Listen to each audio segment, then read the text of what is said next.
नमस्कार. माझे वडील वैकुंठवासी दत्तात्रय भाऊराव बदने यांनी तिथीप्रमाणे गोवत्स बारस या दिवशी देहविसर्जन केलं. ते ब्रह्मलीन झाले. यावर्षी 9 नोव्हेंबर 2023 रोजी गोवत्स बारस येते आहे. आम्ही सर्वच मुलं त्यांना अण्णा या नावाने संबोधत असू. अण्णांचा 6वा पुण्यस्मरण दिन 9 नोव्हेंबर 2023 रोजी आमचं गाव मौजे देवकरा, तालुका अहमदपूर, जिल्हा लातूर या ठिकाणी हरिकीर्तन आणि एकादशीच्या दिवशी त्यांनी देहविसर्जित केल्यामुळं महाफराळाच्या माध्यमातून आम्ही तो संपन्न करणार आहोत. त्या दिवशी दुपारी 1 ते 3 या कालावधीमध्ये गाथामूर्ती वारकरी भूषण कृष्णदास महाराज सताळकर यांचं दुपारी 1 ते 3 या वेळामध्ये हरिकीर्तन होणार आहे. आणि त्यानंतर ग्रामस्थांना आणि या कीर्तनासाठी उपस्थित असलेल्या सर्व भाविक भक्तांना महाफराळाची व्यवस्था करण्यात आलेली आहे. तर या व्हिडिओच्या निमित्तानं मी आपल्या सगळ्यांना या पुण्यस्मरण दिनानिमित्त आपण सर्व सादर निमंत्रित आहात. आपण या कार्यक्रमासाठी उपस्थित राहावं अशा प्रकारचं आग्रहाचं निमंत्रण मी आपल्याला देतो. आणि या निमित्तानं मला वडिलांची तर नेहमी सतत आठवण होते, परंतु त्यांच्याबद्दलच्या भावना व्यक्त करण्यासाठी आपण कशा कराव्यात असा प्रश्न नेहमी मनामध्ये येतो. यावर्षी मी माझ्या वडिलांना एक अनावृत्त पत्र लिहून माझ्या भावना वडिलांच्या पायी समर्पित केलेल्या आहेत. ते पत्र मी आपल्यासमोर ठेवतो. अण्णास वडिलास अनावृत्त पत्र. पूज्य अण्णा, साष्टांग दंडवत.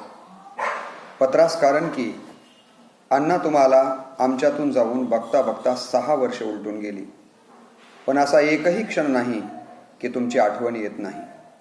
माझ्या रोजच्या दिवसाची सुरुवात तुमच्या विचारांना स्मरून व प्रतिमेचं दर्शन घेऊनच होते. तुमचा कपाळावरील अष्टगंध सतत आठवण देतो तुमच्या वारकरी संप्रदायाच्या संस्काराची. तुम्ही नेहमी संतांच्या विचारांचं धन आमच्या समोर ठेवलं.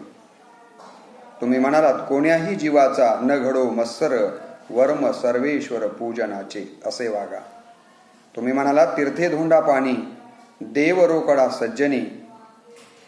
हे लक्षात ठेवा. तया सर्वात्मका ईश्वरा, स्वकर्म कुसुमांची या वीरा, पूजा केली होय अपारा, तोषा लागी. अण्णा, हा संस्कार घेऊन आम्ही जगत आहोत. तुमचे रक्त व विचार आमच्या नसानसात व मनामनात संचारत आहेत. आजही अण्णा, मला आज लक्षात येतं तुमच्या शिक्षण प्रेमाचं महत्त्व. मी पहिल्यांदा शाळेत जाण्यास नकार दिल्यावर तुम्ही कलतानी पोत्यात घालून ओठ फुटेपर्यंत दिलेला मार, एका कर्तव्य कठोर बापाचं कर्तव्य पार पाडलात तुम्ही. पण नंतर लेकराला लागले जास्त म्हणून डोळ्यातून आसवे गाळत हळहळलात तुम्ही. तेव्हा तुमच्यातला जागा झाला संवेदनशील बाप. खरेच तुम्ही त्यावेळी हळवे बनून न मारता नको जाऊ शाळेत म्हणून कुरवाळला असतात मला. कठोर बापाचं कर्तव्य विसरला असतात क्षणभर, तर आज काय झालं असतं माझं. कोणी जनावरं राखायलाही ठेवलं नसतं मला. शिक्षणाचं महत्त्व व जगण्याचा किती दूरवरचा अर्थ कळला होता तुम्हाला. आज कित्येक पुस्तकं वाचून व पदव्या गाठीशी असूनही कळत नाही अलीकडच्या बापांना तो अर्थ जो तुम्हाला कळला. तुमची आई सोडून गेली न कळत्या वयात, तेव्हा आई विना कसे जगलात जीवन अण्णा तुम्ही. आज बाप नसल्यास काय वेदना होतात मनाला, आम्ही अनुभवतोय रोज. बापाचं आई होणं, बापाचं बाप होणं या भूमिका पार पाडल्यात त्यावेळी तुम्ही. तुमच्या बापानं तुम्हीही तुमच्यातील या 2 भूमिका कित्येक वेळा आमच्यासाठी पार पाडलात जीवनात. तुमच्या जीवनात आमची आई पत्नी म्हणून आली. यापूर्वी अज्ञान, अंधश्रद्धा, व्यसन, पोरकेपणा या गोष्टीला घट्ट चिटकून बसलेल्या परिवाराचे अंग होतात तुम्ही. नियतीनं दिलेल्या योग्य जोडीदाराच्या संगतीनं तुमचं जीवन सुटलं या जोखडातून. तुम्हीही मुक्त झालात व आमच्यासाठी तो संस्कार दिलात आयुष्यभरासाठी. सात्विक जगण्याच्या वाटेवरून जीवन जगण्याचा, मोठ्या भावाचे व्यसनी होऊन जीवन उद्ध्वस्त होणं, तुम्ही हे पाहिलंय याची देही याची डोळा. म्हणून घेतलीच शपथ की व्यसन करणार नाही, करू देणार नाही, मांसाहाराला स्पर्श करणार नाही. आणि तसंच जगलात आयुष्यभर. आम्हालाही हाच वसा वारसा देऊन गेलात. पाठीमागे आम्हीही आज तोच वारसा पार पाडतो आहोत प्रामाणिकपणे आणि पार पाडणार आहोत श्वासाच्या अंतापर्यंत. मुलांनी शिकावं, मोठं व्हावं म्हणून किती खाल्ल्यात कसता तुम्ही. आयुष्यभर कधी गंगथडी गंगाखेड भागात गेलात. ऊन वारा थंडी पावसाची तमान बाळगता आम्हास पाठीवर घेऊन थाटला संसार. शेतात एका झोपडीत, पण संसार उसू दिला नाहीत तुम्ही कधी. किती ते कष्ट, किती त्या हाल अपेष्टा, किती वेळा सहन केलात अपमान आपल्या लेकरांच्या शिक्षणासाठी. किती वेळा रोजगार केलात कोणाकोणाकडे आणि कशा कशा पद्धतीचा. तुमचे हे सर्व कष्ट आठवले की डोळे भरून येतात. हो, आम्ही आमचाही ऊर भरून येतो स्वाभिमानानं.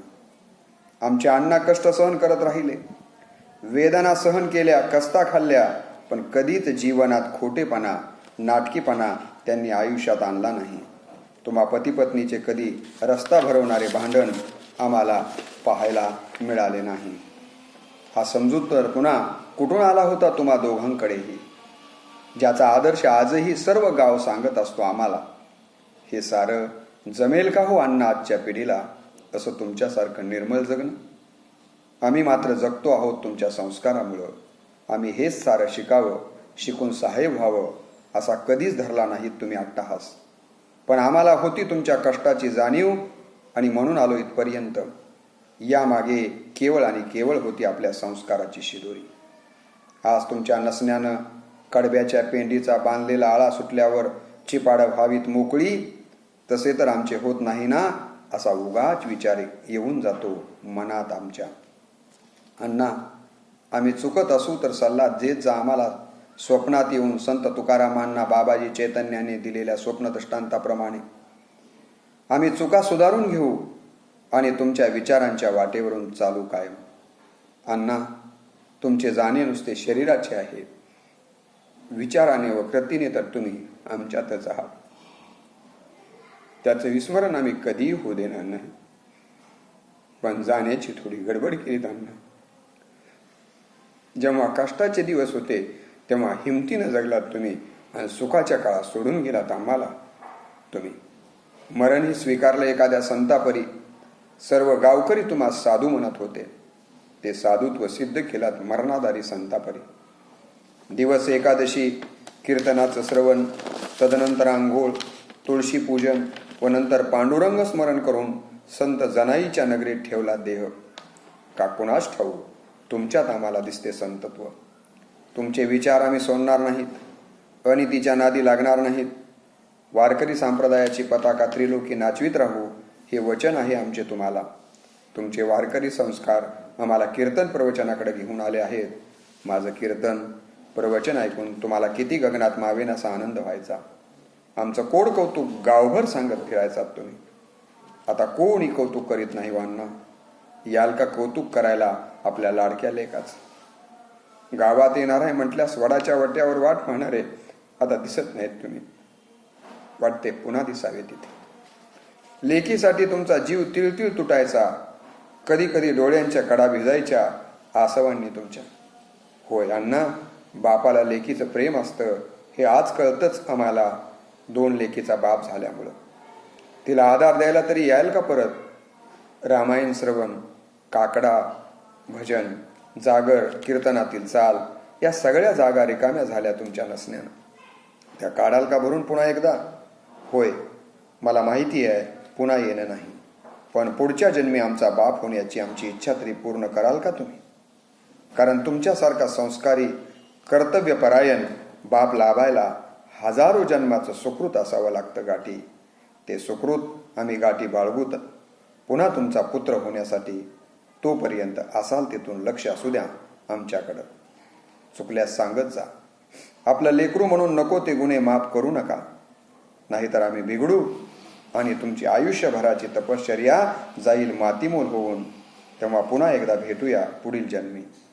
तोपर्यंत तुम्ही आमच्यासोबत असेच राहा कार्यकर्तृत्वानं. एवढीच माफक अपेक्षा करून मी माझं पत्र थांबवतो. पूर्वी म्हणे अब्राहम लिंकन नावाच्या बापानं पत्र लिहिलं होतं मुलाला. मी जरा उलटं केलंय. मी पत्र लिहितोय तुम्हाला. नको ते धारिष्ट्य करतोय, त्याबद्दल मला माफ करा.